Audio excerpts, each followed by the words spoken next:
The working mode of all enzymes depends on the nature of enzymes. Enzyme का nature किस तरीके का है उसके ऊपर डिपेंड करती है उसकी वर्किंग मैथड एंड पार्टिसिपेटिंग सब्सटेंट, और उसके बाद जो एंजाइम से जो सब्सटेट आके जुड़ रहा है उसके ऊपर भी इसका एक्शन डिपेंड करता है।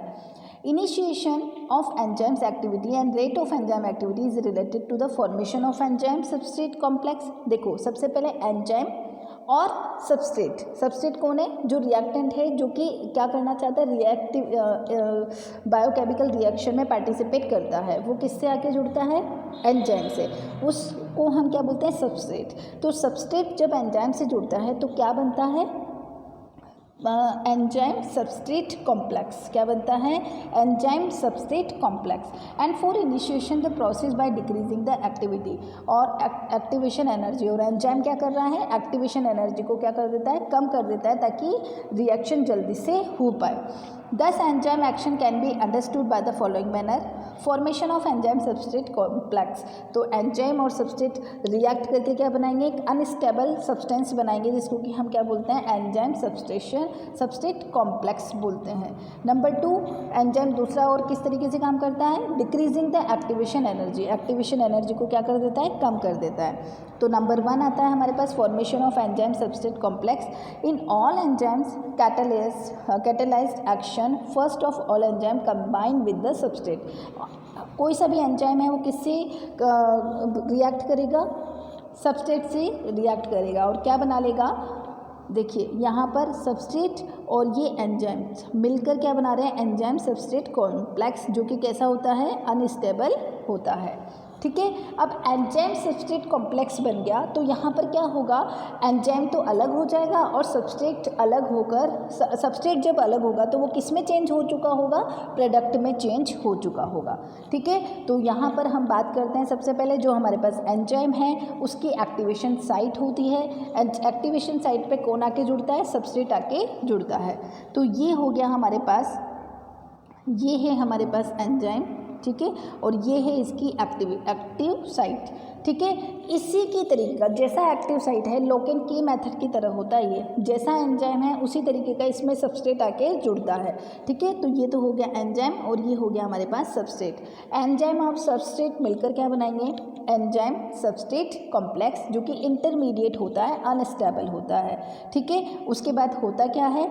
यहाँ पर जो सबस्ट्रेट है वो रिएक्टेंट, एज ए रिएक्टेंट की तरह काम कर रहा है। तो एंजाइम तो एज इट इज़ लास्ट में वैसा का वैसा बच जाता है और एंड प्रोडक्ट क्या बनता है? देखो ये सबस्ट्रेट था, इसके स्ट्रक्चर में यहाँ पर चेंज आ गया, 2 सब्सटेंस बन गए हैं, यहाँ पर 2 एंड प्रोडक्ट हमारे पास बने हैं।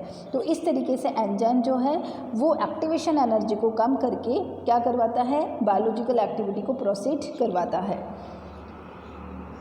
On the surface of each enzyme some specific site is present. ठीक है। स्पेसिफिक साइट होती है यहाँ पर, इनको हम क्या बोलते हैं? एक्टिव साइट बोलते हैं। Active site on enzyme are so close the substrate attach and react easily. और एक्टिव साइट उसी तरीके की बनी होती है जैसा कि क्या बना होता है? जैसा कि जिस सब्सटेंस से उसको रिएक्ट करना होता है। मतलब हर एंजाइम जो है वो सबस्ट्रेट स्पेसिफिक होता है, ये आप ध्यान रखें। एंजाइम जो है वो हर किसी के ऊपर काम नहीं करेगा, उसका एक स्पेसिफिक सबस्ट्रेट होगा, ये उसी पर ही क्या करेगा? एक्ट करेगा। When the substrate attach to the enzyme, जब सबस्ट्रेट एंजाइम से अटैच हो जाता है तो क्या बनाता है? ये एंजाइम सबस्ट्रेट कॉम्प्लेक्स बनाता है। The end product formed due to this bond separates from the enzyme। जब सबस्ट्रेट एंजाइम से अलग होता है तो वो किस फॉर्म में चेंज हो चुका होता है? प्रोडक्ट की फॉर्म में चेंज हो चुका होता है। Enzymes become free, enzyme free हो जाता है अगेन टू बाइंड, और ये पूरी तरीके से फ्री हो जाता है कि ये दूसरे उसी तरीके के सबस्ट्रेट पर क्या कर सके? काम कर सके। ठीक है। एंड नया सबस्ट्रेट कॉम्प्लेक्स बना सके। ठीक है। अब एंजाइम और सबस्ट्रेट जो काम करेंगे, इसकी 2 थ्योरी, जिसकी कुछ थ्योरी दी गई हैं। नंबर 1 लॉक एंड की मेथड। तो एंजाइम और सबस्ट्रेट उसी तरीके से काम करता है जैसे कि एंजाइम जो है वो लॉक की तरह काम करता है और सबस्ट्रेट जो है वो की तरह काम करता है। ठीक है। जिस तरीके से हर चाबी हर ताले में नहीं लग सकती है, उसी तरीके से हर सबस्ट्रेट हर एंजाइम में फिक्स नहीं हो सकता है। मतलब जो एंजाइम होते हैं वो वो सबस्ट्रेट स्पेसिफिक होते हैं, हर किसी सबस्ट्रेट पर वो काम नहीं करते हैं। ये थ्योरी दी थी एमिल फिशर ने। किसने दी थी? एमिल फिशर ने। According to this theory one lock can be opened by its key only. ठीक है, हर लॉक सिर्फ इसके की से ही खुलता है। Similarly special active surface of an enzyme form a bond with substrate, और इसी तरीके से जो एंजाइम होता है वही अपने सबस्ट्रेट के साथ बॉन्ड बनाता है। हर किसी सबस्ट्रेट के साथ एंजाइम बॉन्ड नहीं बनाता है। Thus by this type enzyme of activity to be catalyzed by the specific type of substance that can be bind with the enzyme at active site। अब यहाँ पर देखिए, ये हमारे पास की यहाँ पर जो है वो दो चेंज कर सकते हो। की यहाँ पर एंजाइम की तरह काम कर रही है और लॉक क्या है? सबस्ट्रेट की तरह काम कर रहा है। अब यहाँ पर लॉक के साथ क्या जुड़ जाएगा? की, और क्या बन जाएगा? एंजाइम सबस्ट्रेट कॉम्प्लेक्स बन जाएगा। अब यहाँ पर प्रोडक्ट बनने की बात होती है, तो जो यहाँ पर की तो एज इट इज़ अलग हो गई, और जो एंड प्रोडक्ट था उसका जो सबस्ट्रेट था उसका ये वाला पार्ट अलग हो गया और ये वाला पार्ट अलग हो गया, प्रोडक्ट बन गया हमारे पास। तो ये हो गया हमारे पास लॉक एंड की मैथड।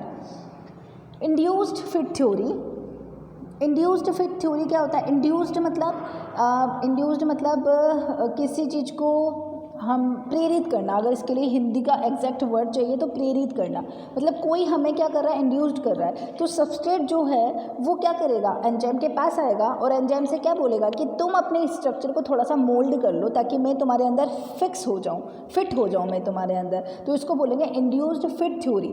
ठीक है, अब ऐसा नहीं है कि एंजाइम जो है उसकी स्ट्रक्चर बिल्कुल अलग है और एक सबस्ट्रेट किसी भी अलग तरीके का अगर इससे बोलेगा कि तुम अपना शेप चेंज कर लो, नहीं। ठीक है, थोड़ा बहुत अगर एंजाइम थोड़ा बहुत चेंज कर सकता है, बहुत ज़्यादा चेंज नहीं करेगा। थोड़ा सा माइन्यूट इतनी पॉसिबिलिटी होती है कि एंजाइम जो है वो सबस्ट्रेट के अकॉर्डिंग अपने आप को चेंज कर ले, पर बहुत ज़्यादा वो चेंज नहीं कर पाता। इसे बोलते हैं इंड्यूस्ड फिट थ्योरी। किसने दी थी? ये कोशलैंड ने दी थी। According to this theory active site found in enzyme are not rigid. Active site जो है वो रिजिड नहीं होती है, जिस तरीके से लॉक एंड की मेथड में बताया था कि जो की है वो फिक्स होती है और उसी की तरीके का सबस्ट्रेट होना चाहिए। लेकिन यहाँ पर इंड्यूस्ड फिट थ्योरी जो बोलती है कि की डिज़ाइन जो है वो थोड़ी बहुत सबस्ट्रेट के अकॉर्डिंग क्या हो जाती है? चेंज हो जाती है। एक्टिव साइट थोड़ी बहुत चेंज हो सकती है, but as soon as substrate comes in contact with the enzyme active site change and becomes according to it. According to this theory, active site present in enzyme under the influence of the substance change according to it। ठीक है, ये substrate से influenced हो जाती है और अपने structure को चेंज कर लेती है। कौन? एक्टिव साइट किसके ऊपर प्रेजेंट होती है? एंजाइम के ऊपर प्रेजेंट होती है। Because of this it is called induced fit theory.